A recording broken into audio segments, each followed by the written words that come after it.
আসসালামু আলাইকুম। আজকে আমরা এক্সেলের ছোট একটা ট্রিক্স দেখব।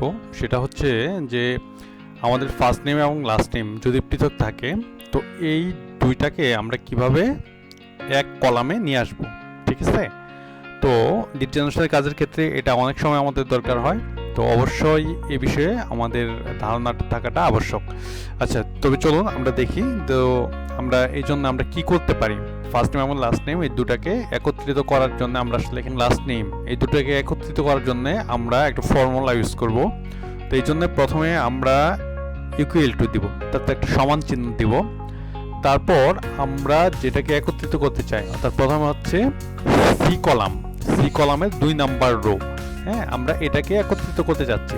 তো এই জন্য আমরা যদি এখানে ক্লিক করি তাও হবে, আর যদি এটা না করি আমরা ম্যানুয়ালি এখানে C2 লিখব। ঠিক আছে? তারপর শিফট চেপে 7 এর উপর যেটা এন্ড চিহ্ন, এন্ড দিব।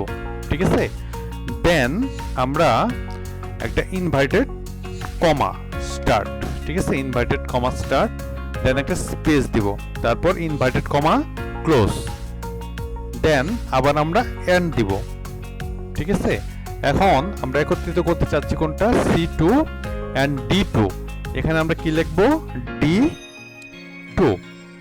ঠিক আছে? আমরা যদি এখন ইন্টারে হিট করি, দেখেন সবগুলা আমাদের সি এবং ডিতে যতগুলা নাম আছে সবগুলা একত্রিত একটা রেজাল্ট দেখাচ্ছে। আমরা যদি এখানে যে টিক চিহ্নতে ক্লিক করি, আমরা দেখব যে টোটালটা এক হয়ে গেছে।